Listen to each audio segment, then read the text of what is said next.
Hi guys, welcome back to my channel. Today's video is a card making tutorial, so if you want to find out how I made this card, then just keep watching. For today's video, I'm going to be using two products from the Clearly Besotted October release. This stamp set, which is full of adorable Daschunds, and this stencil, which is called the Ice Ice Baby stencil. If these products are still available on Clearly Besotted, I will put the link to them in the description box. And this is proof that I do actually sometimes make cards with my purchases, which will be one of my first Christmas cards of 2020. So to start out, I'm going to stamp the hill with the Christmas trees. I'm just doing this on some really smooth white card and using my Tim Holtz stamp positioner and Memento black ink, which is my favourite ink to stamp most things. It's probably my most used one in my craft room. I stamped that a couple of times just to get a good impression, and the next thing I'm going to do is stamp it on some masking paper so I can mask off the hill so I can keep it nice and white so I can do some ink blending. I'm not sure what was going on with my masking paper this time, but it actually wasn't sticky, so I ended up having to use some removable adhesive roller to stick it to my project. I'm not sure what had happened to this masking paper, but there you go. So I've stuck that down, and then the next thing I'm going to do is do some ink blending over the top. I'm using distress inks in Seedless Preserves, Dusty Concord, Chip Sapphire and Black Soot, and I'm using these blending brushes that I got off Amazon. These are very similar to some of the ones that are actually branded by stamp companies, but these are just the cheap version. You can get these for about £10 on Amazon, so I'll put the link to the ones I've got in the description box. I really recommend them for doing ink blending. I find it much easier to use this style of brush than the traditional ink blending tool, and they're easier to clean, so you don't need as many blending sponges. I also always get the ink all over my fingers when I try and change the blending sponge, so that's another reason that I don't like them. But I'm just blending these in. I'm blending the various colours up my card. With distress inks, they're not the ink to use if you want a super smooth blend. If you want the blend to be super seamless and smooth, then I would suggest you go for distress oxides, which I have as well, but I really wanted to use the distress inks on this. And I don't actually mind when it looks a little bit patchy, because I think it looks more like the sky. It's just a bit of a different look. And then once I've stenciled over the top, you won't even notice that it's kind of got a bit of texture to it, something a bit different. And then I use the stencil with some white pigment ink over the top and a sponge foam dauber. I thought about doing something like embossing paste or glitter paste, but I didn't really have the right colour, so I just decided to use some white pigment ink, which is a really actually low cost supply that you can use a lot of different ways in card making. So if you don't have white pigment ink, I'd really suggest you get yourself one. It worked really well for these snowflakes, and it was really easy. The only thing you have to remember is to wash the stencil pretty soon after using it, because it's a bit sticky and it can be a bit messy. And also make sure you leave anything to thoroughly dry. I'm just going to peel off the mask here, which is very satisfying. We've got a nice clean white snowy hill there now. Next thing I'm going to do is stamp my Daschunds. I'm using VersaFine ink this time because I'm going to colour them with coloured pencils, so I don't need to use alcohol marker safe ink. I would usually colour them with alcohol markers, but I thought I'd crack my coloured pencils out today. Stamp them a couple of times so I get a good impression, or maybe a third time, obviously missed a bit.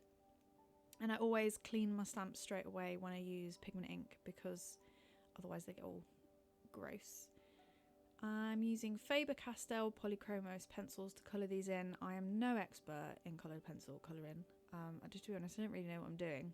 And I tried to make it look like I was adding shading and stuff, but I don't know if you can really tell at the end. This probably took me about 15 minutes to colour in, and it doesn't really look like it took me 15 minutes to colour in, but never mind. I also kept putting the shadows in the wrong place, so but who cares? I had fun. The type of paper I'm using for these is my favourite mixed media paper. I use it all the time in my projects, especially for coloured pencils, because it has a bit of texture to it, so it makes it a bit more interesting. I'll put a link to that particular paper that I like in the description box, so if you want to go and check it out. But it's really good for painting on with acrylics or watercolour or gouache if you want. Usually if I'm doing watercolour, I use a proper watercolour paper, but it's really good in a pinch, and it's really good for coloured pencil, which is mostly what I use it for.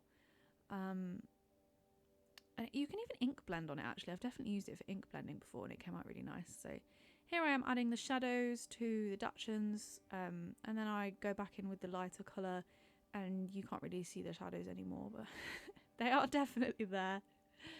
I haven't actually tried that many brands of coloured pencils. I got this Faber-Castell Polychroma set off Amazon on like Prime Day last year, I think.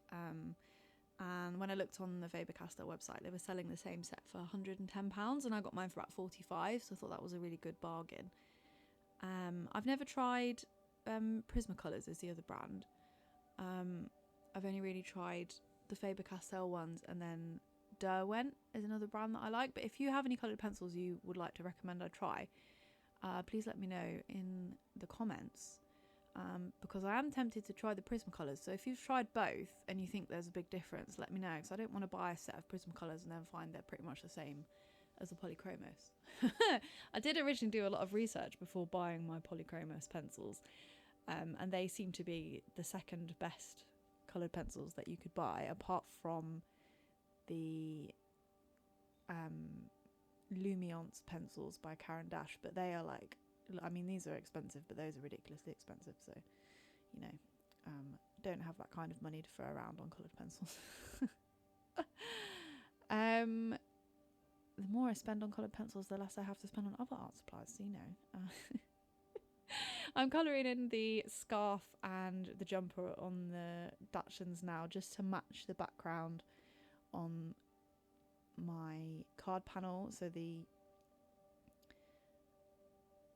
night sky. And then the last thing I did was add some white gel pen highlights, which I actually really like. I don't normally do this, and I just thought I'd, you know, give it a go, and I really like how they came out. They look really cute. It seems to just kind of finish them off a little bit. I'm kind of making up where I'm putting the highlights, but that's fine. It, you know, just make it up as you go along, doesn't matter. Next I'm doing the sentiment, so I'm heat embossing it on some black cardstock, and I'm using my anti-static powder there to stop the embossing powder sticking everywhere, and using Versamark. If you've seen someone do heat embossing, you've seen this like 5,000 times before.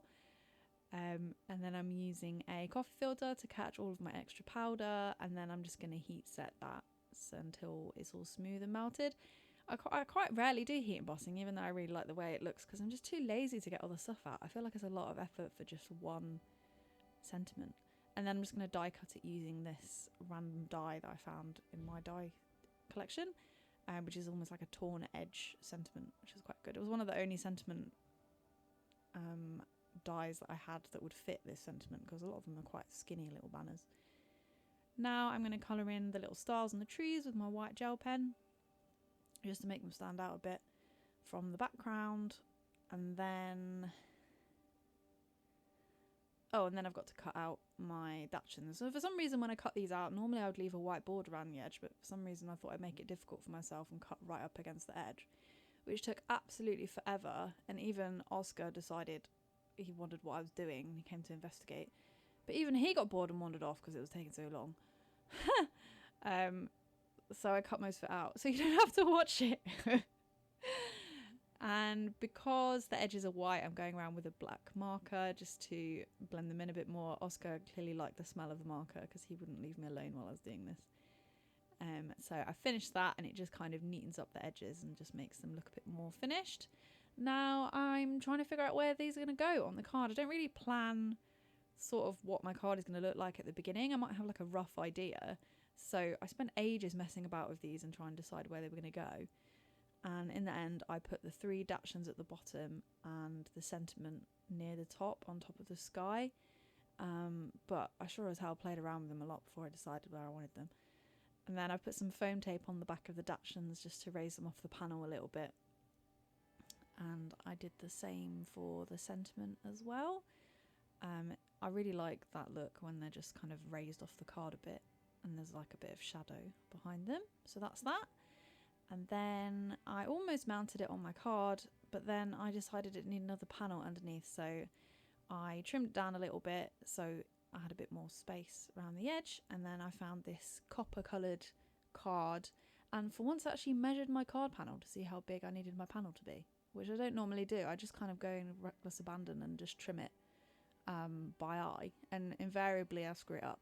One thing I don't like about this Tim Holtz trimmer is that it only goes up to 6 inches, across the bottom. So I have to use like a ruler to measure the card, which is so pointless. If you have a trimmer, why am I using a ruler as well? Oh, that just really gets to me, but I really like the trimmer other than that.